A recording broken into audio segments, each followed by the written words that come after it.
Coogs House. Well, it happened. Dana Holgorsen is out as Houston Cougar head football coach. Say what? You are Locked On Cougs, your daily podcast on the Houston Cougars, part of the Locked On Podcast Network, your team every day.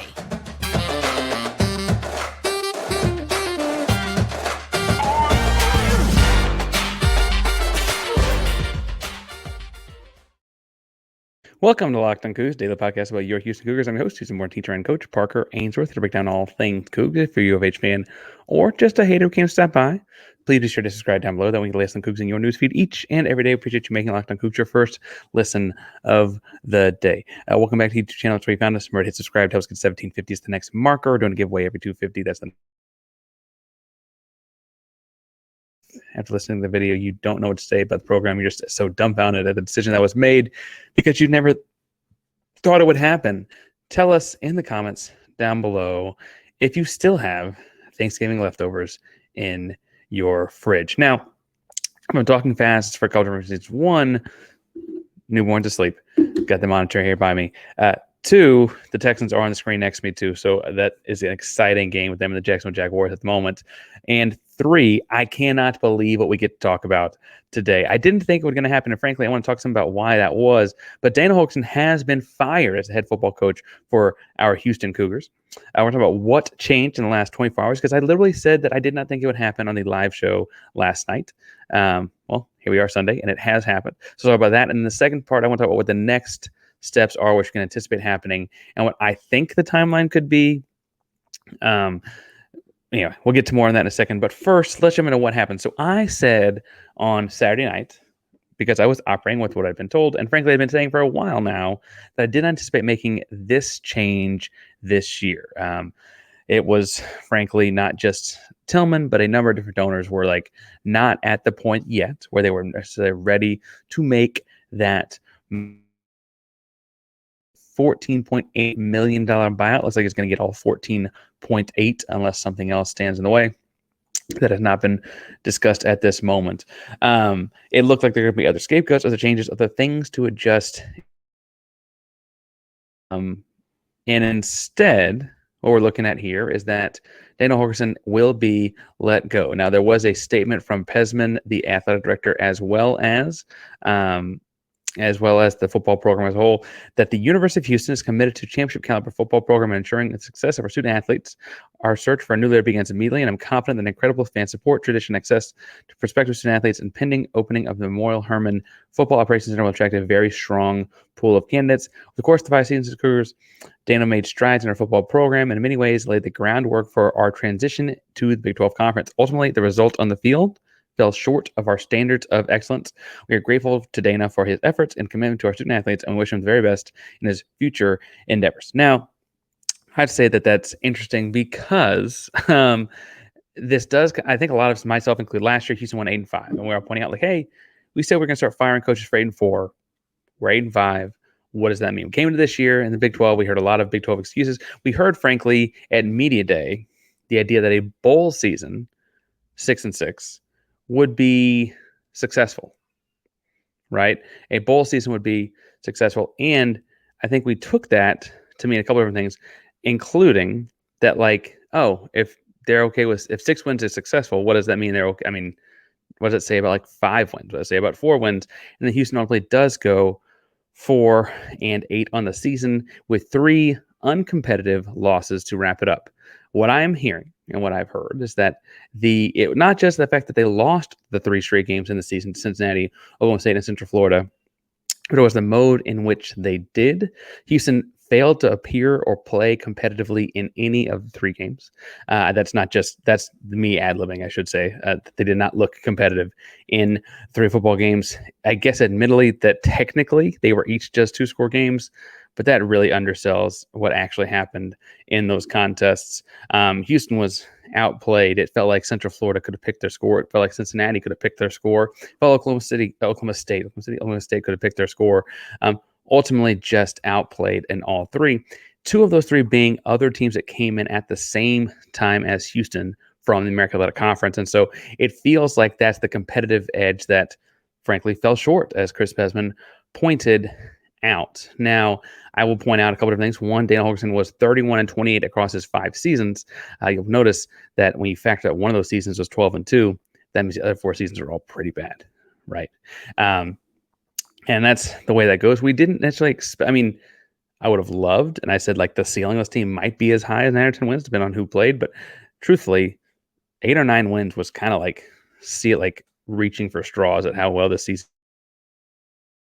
Now, I say that to say that I don't think anyone expected it to be as bad as it was. Certainly, 4-8 would be one thing if you beat your 3 non-conference teams and beat one of Cincinnati, Central Florida, right? If you beat one of them and had a competitive game against the other, you could tell yourself, okay, it's just a big transition kind of time. That's just going to be a really, really big problem. However, what ended up actually happening is that, ultimately, they lost to Rice. Even they lost to Rice. They had played a competitive game with the UTSA team that was not as good as they've been in the past, and frankly, they looked uncompetitive in so many Big 12 games. It wasn't even a question necessarily of the talent on the football field, but like, are they even playing the same sport in a lot of different ways?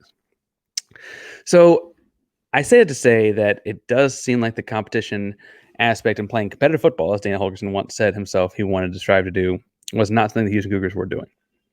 It also sounds like that quote, as he said to Sam Kahn at The Athletic last spring, impossible buyout was not so impossible.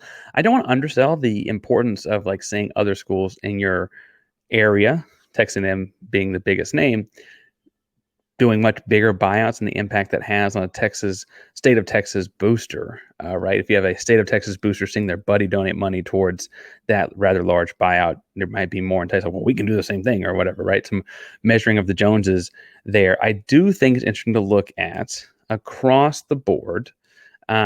This will be, at the time it's fired, the 7th largest buyout in college football history. That, I understand it can be spread out, is an interesting move for Houston, because I think that shows a movement we all want to see in the program, that like money is not going to be the issue that comes between us and winning. Theoretically, if you're doing those kinds of moves, that's the right kind of thing. I think it's interesting to talk about what is the next step. I want to talk some about what that next step could be. But first, let's talk about what your next steps could be as the season is coming to a close and we're moving on. And that next thing might be basketball, it might be comedy, it might be a number of different things in and around Houston, but it will be something you can get tickets to at Gametime. Yes, you can hear my son in the background at this point. I think he is happily playing over there. Hey, what's up? He's happy about what's going on. But you should be happy about what's going on at Gametime. Download Gametime app today. Use the code LOCKEDONCollege for $20 off. He can't believe it either. $20 off. So make sure you go to Gametime, download the app. You can do all kinds of things like you can pick the section and let them pick the row and seat. You get an average saving of like 18%. If you want to pick the seat and see what the view looks like from it before you hit buy, they'll let you see what you're going to see from that vantage point as well. So make sure you go to Gametime, download the app, use code LOCKEDONCollege for $20 off today. That's download Gametime app, $20 off if you use promo code LOCKEDONCOLLEGE. That's $20 off for a code LOCKEDONCollege. Download Gametime today. Last minute tickets, lowest prices guaranteed. Now, briefly, if we're going to talk about what comes next for the Houston Cougars, obviously there's going to be a coaching search. Now, you don't make a firing of a guy like Dana Holgorsen with a $14.8 million buyout if you have not at this point done some talking to agents. I'd imagine some of those preliminary talks about, hey, would they even be interested kind of things might have happened, right? Now, I imagine that they've happened and that you've got some sort of a list. We'll be going through names that could be, should be, et cetera, on that list this week.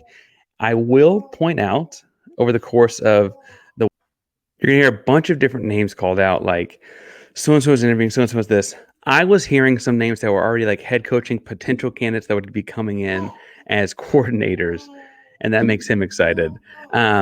But I have to say that I feel like what that really means is that those guys are probably now going to get talked to about the head coaching job. So some of the same kinds of names that could have been a great coordinator, head coach in waiting will now just get straight interviewed for the head coaching job. I also think that it is worth pointing out that, and I have taken heat for saying this throughout the year, but I'll say it again, this program is more than just a head coach away. There is no light switch of a head coach. You saw Colorado do all the splashing in the transfer portal and pull in Deion Sanders. And they went, 4-8, 5-7 this year after all of that. This program needs a lot of things to go right.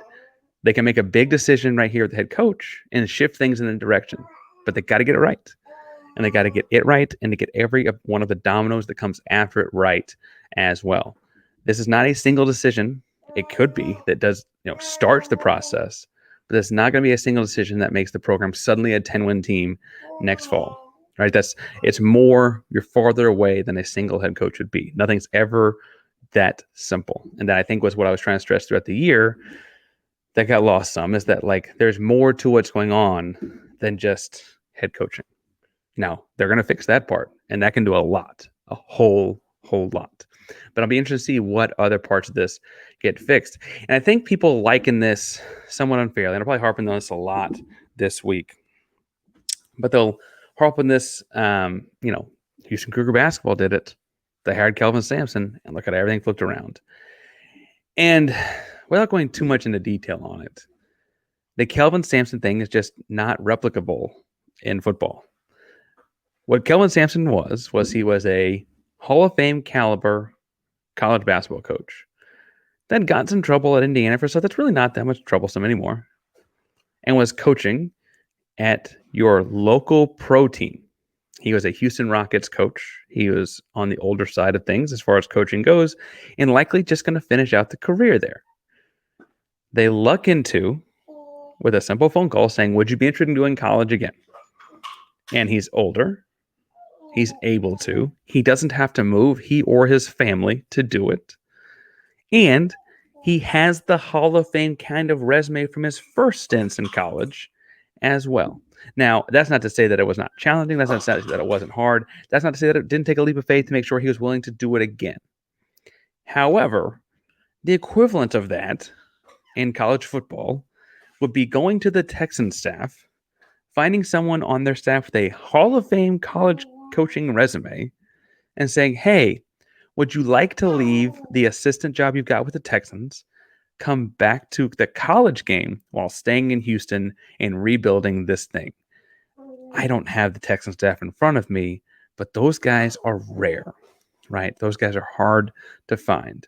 Now, can you find a coach that makes an impact? Absolutely. Is it important to get higher right and to get higher right? Can things go get right pretty quickly in this program? Yes. Yes, this program has the tools at its disposal. But I don't think that that's a logical, they just got to go hire the next Kelvin Samson of football is not really how things go. That's not a fair apples to apples comparison that A, takes some of the happenstance out of the equation, B, acts like coaches like Kelvin Samson are just lying around, and they're not, right? And C, even then it takes several years.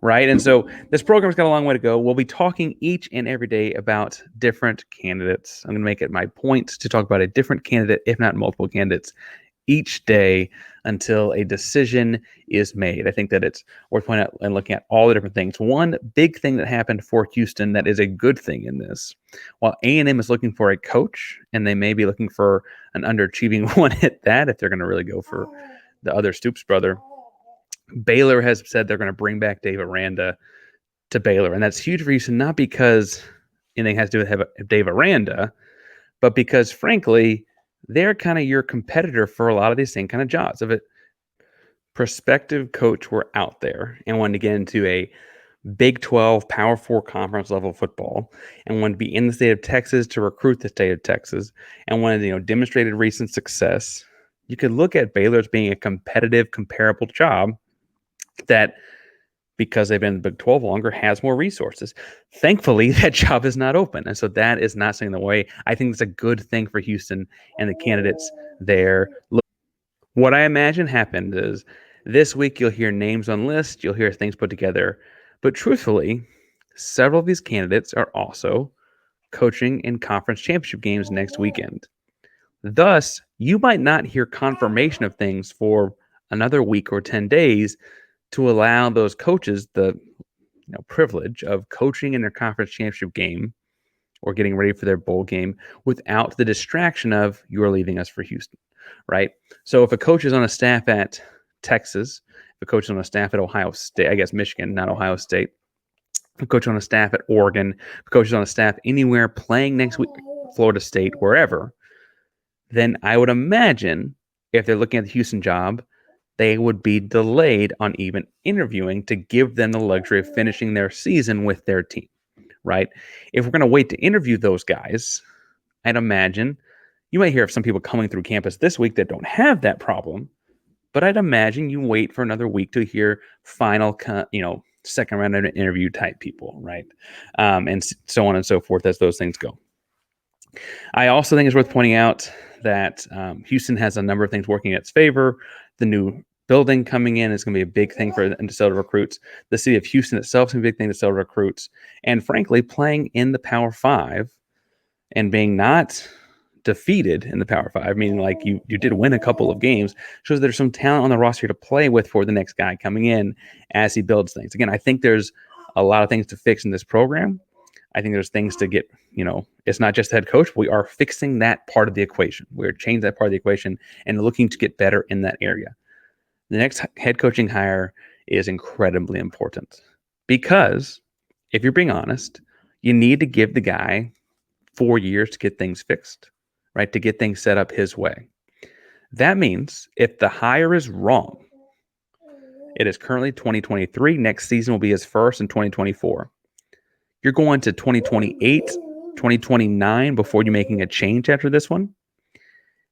If you're in 2029 and you're making a change and you haven't been good yet in the Big 12, and the Big 12 is looking to redo their media contract not that far after that, where are you? Where are you? Right? I think the next hire is that level of important. You can't mess it up. I'm not saying they're going to. I don't mean this to be a scared tag. I just mean that to pay attention as things come up and happen in the next few days. Thank you all for bearing with me on this bonus episode of Locked on Cougs. I am taking care of my son and dog, and they're both doing okay over there. It is a fun Sunday. I got this news. It was funny. I was playing pickup basketball this morning. I got to my phone when I got taken out of the game because that'll happen when you get old. You get taken out of basketball games. And I had, I think, 6 text messages, 7 tweet alerts, and like a lot of DMs. And very quick, I was like, oh, something happened. Pulled it up. Duarte tweet was the first one I pulled up because of the list of tweets that I got alerts from. I was like, oh, it happened. And so thank you all for letting me live and get life set a little bit settled before talking this afternoon. Locked on Coogs is a primary Locked on podcast network. That means your team, our team, but no longer Dana Holgorsen's team every day. Go Cougs.